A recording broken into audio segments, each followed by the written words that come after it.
5장 5절 6절 말씀입니다.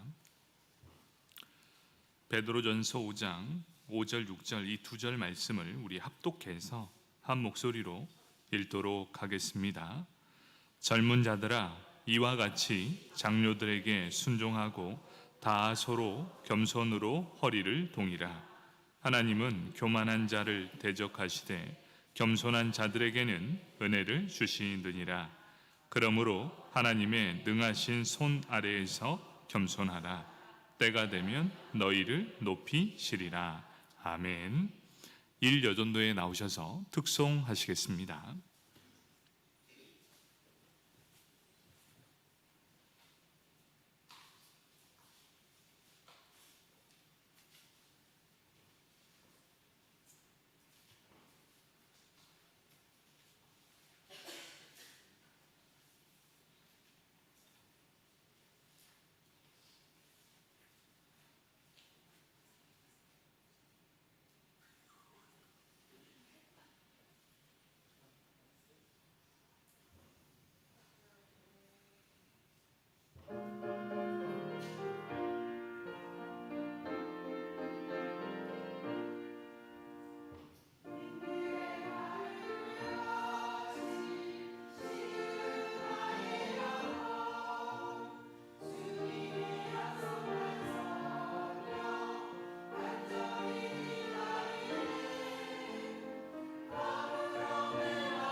아멘. 감사합니다.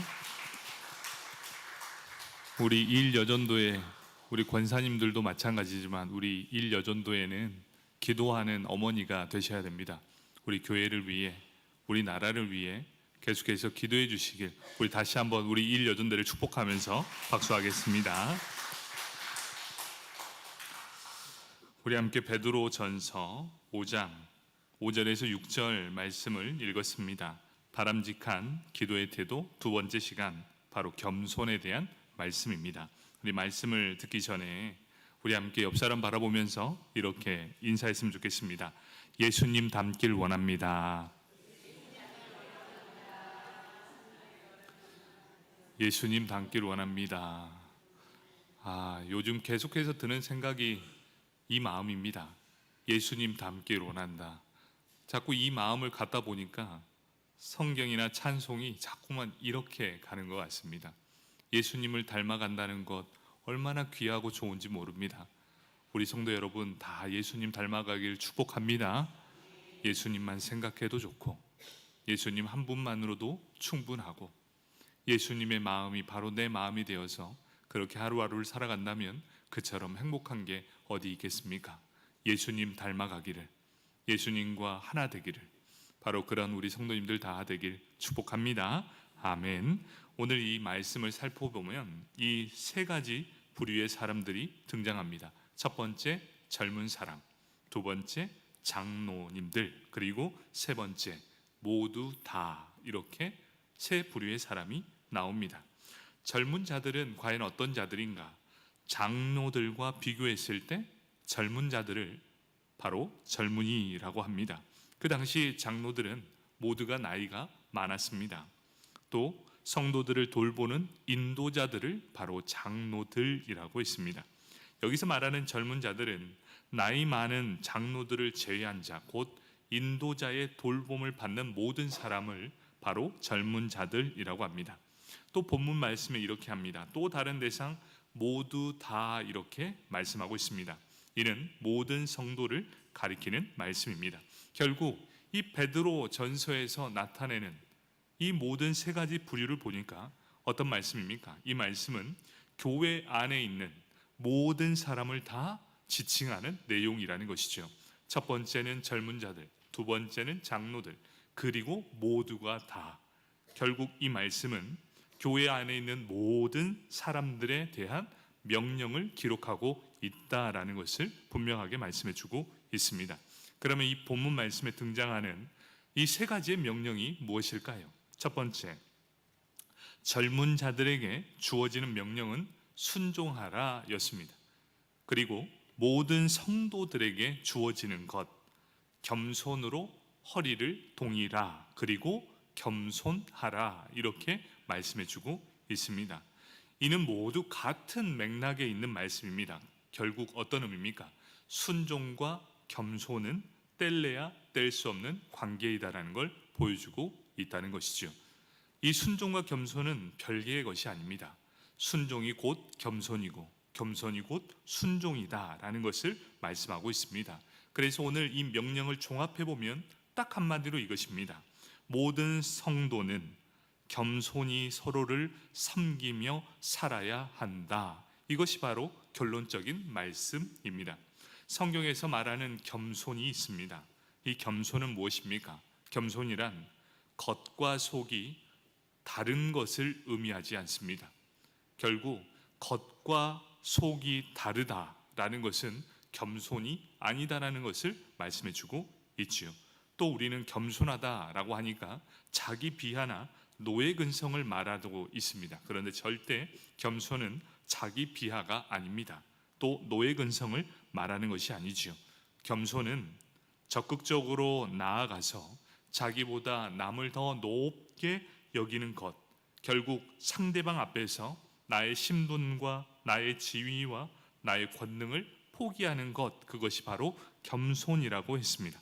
여기서 보면 허리를 동이라 이렇게 말하면서 하나님은 교만한 자들을 대적하시되 겸손한 자들에게 은혜를 주신다라고 그 이유를 밝히고 있습니다. 이 말씀은 잠언 3장 34절의 말씀을 그대로 인용한 것입니다. 진실로 그는 거만한 자를 비웃으시며 겸손한 자에게 은혜를 베푸시느니라. 이 말씀입니다. 하나님은 바로 그런 분이십니다. 교만을 벌하시고 겸손을 칭찬하시는 분, 교만을 심판하시고 그것과 싸우시는 분, 그분이 바로 하나님이십니다. 사랑하는 성도 여러분, 우리는 모두 겸손해야 합니다. 우리가 왜 그럼 겸손해야 됩니까? 겸손해야 되는 이유 첫 번째가 하나님이 누구이신지 알면 겸손할 수 없기 때문입니다. 바로 우리는 하나님을 알면 알수록 더 겸손해질 수밖에 없는 존재들이다라는 사실입니다. 베드로전서 1장 17절에는 이렇게 말씀합니다. 외모로 보시지 않고 각 사람의 행위대로 심판하시는 이를 너희가 아버지라 부른즉 너희가 나그네로 있을 때를 두려움으로 지내라. 이렇게 말씀해 주고 있습니다. 하나님은 모든 것을 창조하신 창조주, 그리고 마지막 날 우리를 심판하실 심판주 되심을 인정하는 것, 창조주로서 모든 영광을 지니신 분이시고 산자와 죽은 자를 심판하실 분이시기에 우리는 이 땅 나그네의 삶을 살아가는 동안 두렵고 떨림으로 살아가야 한다. 이렇게 말씀해 주고 있습니다. 우리 중에 하나님의 영광을 제대로 쳐다볼 사람은 아무도 없습니다. 다윗도 천지 만물을 지으신 하나님의 영광에 대해 노래하지만 자기 자신에게 눈을 돌려 그 하나님께 이렇게 말합니다. 어찌하여 나를 돌아보십니까? 이렇게 질문하는 것처럼 다윗은 하나님을 여전히 두려워하고 있음을 알고 있다는 것이지요. 하나님이 누구신지 제대로 안다면 우리는 겸손해질 수밖에 없다는 것입니다. 그렇다면 이제 이유가 나왔습니다. 겸손의 정도는, 여러분, 겸손의 정도는 어떤 것입니까? 하나님을 아는 정도와 비례한다. 여러분, 이 말의 의미를 알겠습니까? 겸손한 사람이란 하나님을 아는 것과 비례한다. 그러면 겸손한 사람은 하나님을 알면 알수록 더욱더 겸손해지게 될 수밖에 없다. 하나님을 알면 알수록 그분 앞에 우리는 겸손해질 수밖에 없다는 사실을 분명하게 보여주고 있다는 것입니다. 여전히 내 자신이 튀어오르게 됩니다. 그 이유가 무엇일까요? 하나님을 더 알아야 한다. 하나님을 아는 정도가 깊으면 깊어질수록 우리의 삶에 겸손의 자세가 나온다. 그렇다면 우리가 아직 겸손하지 않는 이유는 그 하나님을 만나지 못했거나 그 하나님을 정확히 알지 못하기 때문입니다. 우리 하나님이 어떠한 분이신지 안다면 우리는 겸손해질 수밖에 없다는 사실입니다. 두 번째 이유가 있습니다. 예수 그리스도께서 하신 일을 볼 때 우리는 겸손해질 수밖에 없음을 보여줍니다. 베드로전서 2장 22절에서 24절 말씀입니다. 그는 죄를 범하지 아니하시고 그의 입에 거짓도 없으시며 욕을 당하시되 욕하지 아니하시고 오직 공의에 심판하시는 이에게 부탁하시며 친히 나무에 달려 그 몸으로 우리 죄를 담당하셨으니 이는 우리로 죄에 대하여 죽고 의에 대하여 살게 하려 하심이라. 그가 채찍에 맞음으로 너희는 나음을 얻었나니. 이렇게 말씀하고 있습니다. 하나님과 동등되신 분 예수 그리스도, 죄를 범한 적 없으신 그분이 십자가에서 죽임을 당했습니다. 왜 죽임을 당했습니까? 우리를 하나님의 자녀로 삼아주시기 위해 예수님은 십자가에 못 박혀 죽으셨습니다. 예수님은 높은 권세를 가지셨던 하나님과 동등된 분이시지만 그 모든 것을 다 포기하시고 종의 형체로 이 땅에 오셔서 자신을 낮춰주셨습니다. 그리고 예수님이 보여주신 이 겸손은 이 세상에서 가장 위대한 겸손이 될 수 있습니다. 우리가 이분을 주님이라 고백한다면 그분의 겸손을 본받아 겸손하지 않을 수 없게 된다라는 것입니다. 겸손은 어떻게 된다 그랬지요? 하나님을 아는 만큼 겸손해진다. 예수님은 하나님과 동등된 분, 하나님을 너무나 잘 아셨던 분이 바로 예수님이셨습니다. 예수님의 겸손은 결국 하나님을 아는 지혜, 하나님을 아는 모든 것이 바로 본인의 태도로 드러나게 됩니다. 그래서 결국 하나님이신 예수님의 겸손은 최고의 겸손을 나타내 주신다.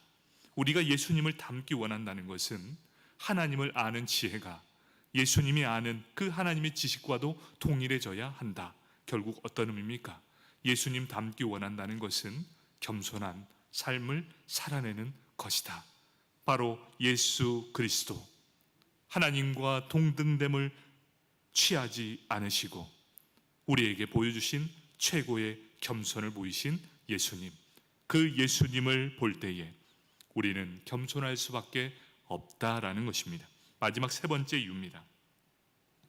나 자신을 제대로 안다면 겸손해질 수밖에 없다라는 사실입니다. 베드로전서 1장 23절 25절 말씀입니다. 모든 육체는 풀과 같고 그 모든 영광은 풀의 꽃과 같으니 풀은 마르고 꽃은 떨어지되 오직 주의 말씀은 세세토록 있도다 하였으니 너희에게 전한 복음이 곧 이 말씀이니라. 아멘. 우리가 이 땅에서 이룬 업적이 얼마나 갈까요? 우리가 이 땅에서 살아가는 모든 것들, 누군가 대단하다고 생각했지만, 그들이 길이 남을 거라고 생각하지만 그런 모든 업적들도 시간이 지나고 세월이 흘리면 다 잊혀진다는 것입니다. 여러분 한 1000년쯤이면 기억하시겠습니까? 여러분은 이 땅에 1000년 전의 일을 기억하고 있습니까? 그 누구도 1000년 전의 일을 기억하지 않을지도 모릅니다. 물론 역사학자들은 기억하겠죠. 그런데 우리를 기억할까요? 절대 그럴 일은 없습니다. 세상 사람들은 단 한순간도 1000년이라는 이 시간 속에서 별거 아닌 인생을 살아가게 될 것입니다. 세상에 누구보다도 많은 업적을 남겼고 가장 높은 지위와 영예, 지혜를 가졌던 솔로몬을 보십시오. 솔로몬이 자신의 삶을 돌아보면서 뭐라고 합니까? 헛되고 헛되다라고 고백하고 있습니다. 이 땅에서 인간이 누리는 모든 것이 다 헛되다. 그 솔로몬이 결론적으로 말한 것이 무엇입니까? 창조주를 경외하고 그의 명령에 순종하는 것이 바로 최고입니다 라고 고백하는 것입니다. 모든 것들을 주기도 하시고 모든 것을 취하시는 하나님께 내 인생 모든 것을 맡기는 인생이 바로 최고의 인생이다라고 솔로몬이 이야기했습니다. 고린도전서 4장 7절에 이렇게 말씀합니다. 우리가 가지고 있는 것 중에 주께 받지 않은 것이 무엇인가 이렇게 말씀하고 있습니다. 여러분, 우리가 가진 모든 것들은 바로 누구로부터 왔는가 이것이 중요하죠. 바로 복의 근원이신 여호와 하나님께로 왔다. 주께서 우리에게 허락하지 않는 것은 단 한 가지도 없다. 너희의 생명, 너희의 재산, 너희의 자녀, 그리고 우리의 건강까지도 하나님께서 허락해 주셔야만 우리에게 있는 것이다. 우리가 주님께로부터 받지 않는 것이 과연 무엇입니까? 그런데 우리는 더 내세우고 자랑할 만한 것이 과연 어디 있겠습니까? 앤드류 머리는 이렇게 말합니다. 우리가 아무리 훌륭해도 우리는 구원받는 죄인일 뿐이다. 여러분, 우리는 구원받는 죄인일 뿐입니다. 아무리 거추장한 포장을 해도 우리는 구원받는 죄인에 불과한 그저 한낱 풀과 같은 존재들, 바로 그것이 저와 여러분이라는 사실입니다. 자, 이렇게 겸손해야 될 이유에 대해서 말씀했습니다. 하나님이 누군지를 알고 예수님이 무슨 일을 하셨는지 안다면, 그리고 내 자신이 얼마나 연약하고 부족한지 제대로 안다면 우리는 겸손할 수밖에 없다라는 사실, 이것이 바로 성경이 보여주는 겸손의 이유입니다. 그런데 우리는 왜 자꾸만 교만해질까요?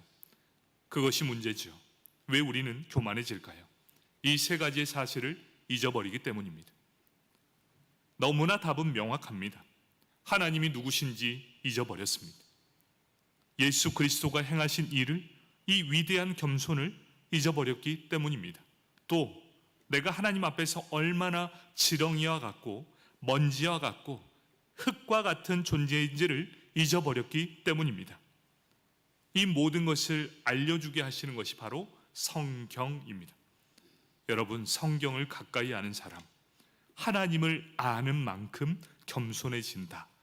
결국 결론이 이거였지만 우리가 교만해지는 이유는 하나님을 알려고 하지 않고 알았어도 잊어버렸고 예수님을 알았던 것이 이제는 다 잊혀져 버렸으며 자꾸만 내 자신이 얼마나 위대한가를 뽐내며 보여주는 것, 그것이야말로 참으로 어리석다. 이 모든 것을 알려주는 게 성경이라는 것입니다. 하나님은 그 자녀들에게 은혜를 부어주시는 하나님이십니다. 이러한 모든 진리가 있습니다. 성경 안에 이 모든 진리보다 먼저인 게 있습니다. 이 모든 것들을 다 주께, 그런데 그 전에 무엇이 선행되어야 하는가? 베드로전서 5장 5절 말씀입니다. 젊은 자들아, 이와 같이 장로들에게 순종하고 다 서로 겸손으로 허리를 동이라. 하나님은 교만한 자를 대적하시되 겸손한 자들에게는 은혜를 주시느니라. 이렇게 말씀하고 있습니다. 마지막에 뭐라 하십니까? 이 모든 것들이 다 있는데 이 모든 진리보다 가장 먼저인 게 무엇이냐? 겸손한 자들에게 은혜를 주시는 하나님이라고 분명하게 말씀해 주고 있습니다. 하나님은 때가 되면 그 자녀를 높이시는 하나님이십니다. 높이시다라는 이 헬라어는 휩쏘오라고 합니다. 이 휩쏘오는 높이 올리다, 크게 만들다라는 의미를 가지고 있습니다. 그런데 이 진리보다도 먼저인 것이 있습니다. 베드로전서 5장 6절 말씀, 그러므로 하나님의 능하신 손 아래에서 겸손하라, 때가 되면 너희를 높이시리라, 이렇게 말씀하고 있습니다. 너희를 높일 것인데 어떻게 하면 너희를 높일 것이냐, 이렇게 말씀해 주고 있습니다. 하나님의 전능하신 손 아래에서 겸손하라, 이렇게 분명하게 말씀해 주고 있습니다. 사랑하는 성도 여러분, 높아지기를 원하십니까? 또 이 모든 것들을 다 알기를 원하십니까? 그럴 때 하나님은 반드시 거쳐야 되는 것이 있습니다. 사람을 낮추시고 낮추셔서 하나님을 알게 하시고 예수님을 다시 만나게 하시고 내 존재가 어떤 존재인가를 깨닫게 한 후에 비로소 높인다는 사실입니다. 사랑하는 성도 여러분, 그렇다면 답이 나왔지 않습니까? 우리가 어떻게 하면 쓰임을 받고 높임을 받게 되는가? 하나님이 누구신지 알고 예수 그리스도가 나를 위해 어떻게 죽임 당하셨는가, 그 사실을 날마다 묵상하며 내가 지렁이보다 더 못한 존재임을 날마다 깨달아 알 때 하나님은 우리를 높이실 줄 믿습니다. 무엇이 선행돼야 하는가? 여러분, 이것이 바로 진리입니다. 겸손이 먼저입니다. 은혜를 주시기 전에 겸손이 먼저였고, 높이시기 그리고 크게 만드시기 전에 겸손이 먼저였다는 사실입니다. 하나님 앞에 겸손하면, 또한 겸손하게 엎드리고 기도하면 하나님은 은혜를 주시고 높이십니다. 그렇다면 겸손이란 무엇일까요? 과연 어떤 태도일까요? 누가복음 18장 14절에 이렇게 말씀합니다. 내가 너희에게 이르노니 이에 저 바리새인이 아니고 이 사람이 의롭다 하심을 받고 그의 집에서 내려갔느니라. 무릇 자기를 높이는 자는 낮아지고 자기를 낮추는 자는 높아지리라 하시니라, 이렇게 말씀하고 있습니다. 하나님은 바리새인보다 세리를 더 의롭다 하셨습니다. 그리고 그의 기도를 들어주셨습니다. 무엇 때문일까요? 여러분, 우리의 기도를 잘 보십시오. 어떤 기도를 들어주시는가? 여러분, 여기에는 무슨 내용으로 기도했는가가 아닙니다. 여러분, 기도할 때 우리가 유창하게 기도하면 하나님이 기도를 들어주실 것이다, 그건 착각입니다. 이 말씀을 보면 어떻게 합니까? 기도의 내용이 아니라 기도하는 사람의 태도였다는 것을 분명하게 보여주고 있습니다. 내용의 화려함이 하나님을 감동시키는 것이 아니라 기도하기 전에 먼저 하나님이 어떠한 분이신 줄 알고 내 자신이 얼마나 비참한지 알기에 나를 낮추고 하나님을 향해 내 자신의 삶의 모든 것을 드리는 태도가 있을 때 하나님은 그 기도가 어떠한 기도이든지 듣는 것, 바로 기도하는 태도, 바른 기도의 태도는 겸손한 태도였습니다. 여러분, 이제 아시겠습니까? 기도란 화려한 말발이 아닙니다. 여러분, 기도하기 전에 여러분의 마음은 과연 어떠한 마음으로 하나님 앞에 쏟아내고 있으십니까?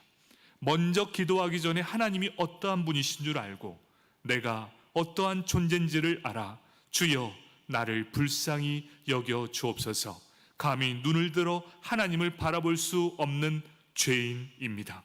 이 구원받는 죄인의 기도를 들어 주십시오 라는 이 한마디가 하나님을 감동시키게 된다는 것입니다.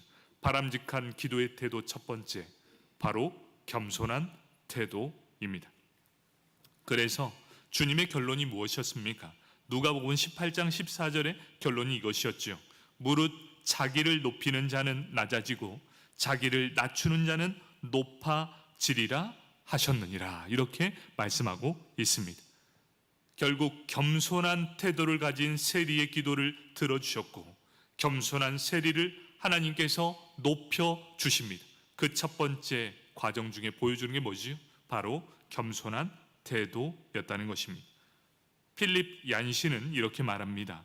겸손이란 무조건 납작 엎드리는 것이 아니라 하나님의 임재를 기준으로 우주에서 내가 있는 위치와 자리를 정확하게 파악하고 있는가, 그것을 알고 있는가, 그것부터 시작이다, 이렇게 말씀하고 있습니다.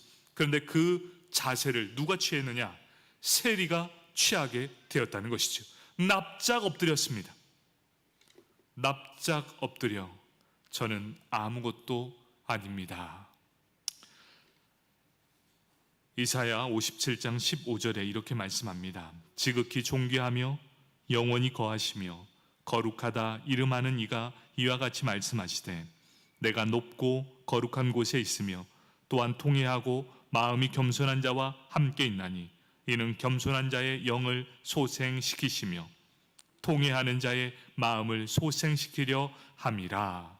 아멘. 사랑하는 성도 여러분, 하나님의 사랑을 독차지한 방법을 우리는 배웠습니다. 그리고 하나님께서 응답해 주시는 기도의 방법을 알았습니다. 바람직한 기도의 태도, 바로 그 시작점이 무엇입니까? 바로 겸손함의 태도였습니다. 여러분, 기도에 물론 저도 통성으로 기도하는 거 참 좋아합니다. 그런데 여러분, 목소리가 크다고 그리고 기도를 많이 한다고 하나님이 들으시는 게 아니라 무엇을 할 때 들으신다고요?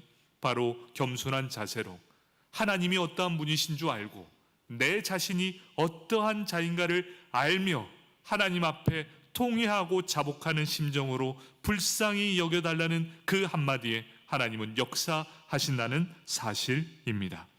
바로 겸손이 먼저, 은혜를 주시기 전에도 겸손이 먼저요, 높이시고 크게 만드시기 전에도 겸손이 먼저입니다.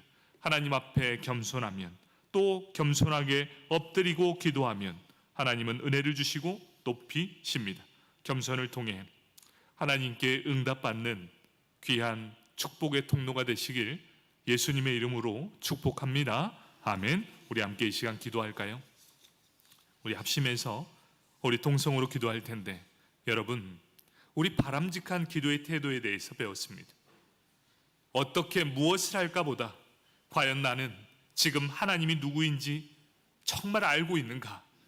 천지 만물을 지으시고 하나님은 어떠한 것도 다 행하실 수 있는 그분인데 과연 우리는 그 하나님을 잊어버리고 있지는 않는가?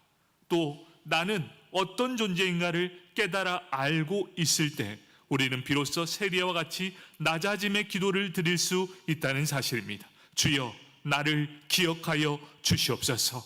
하나님을 바로 알게 하시고 예수 그리스도가 행하신 위대한 겸손을 다시 깨닫게 하시고 나같이 하나님 앞에 이 먼지 같은 지렁이 같은 존재를 잊지 않고 겸손한 태도로 나아갈 때 하나님은 우리의 기도를 들어주실 줄 믿습니다. 이 시간 우리가 간절히, 정말 간절히 주님 이름 한번 부르시고 우리가 꼭 이루어야 될 것, 하나님 앞에 자격 없지만 우리가 예수 이름 부르면서 함께 이 시간 기도하길 원합니다. 우리 함께 주여 한번 부르시고 통성으로 기도하겠습니다.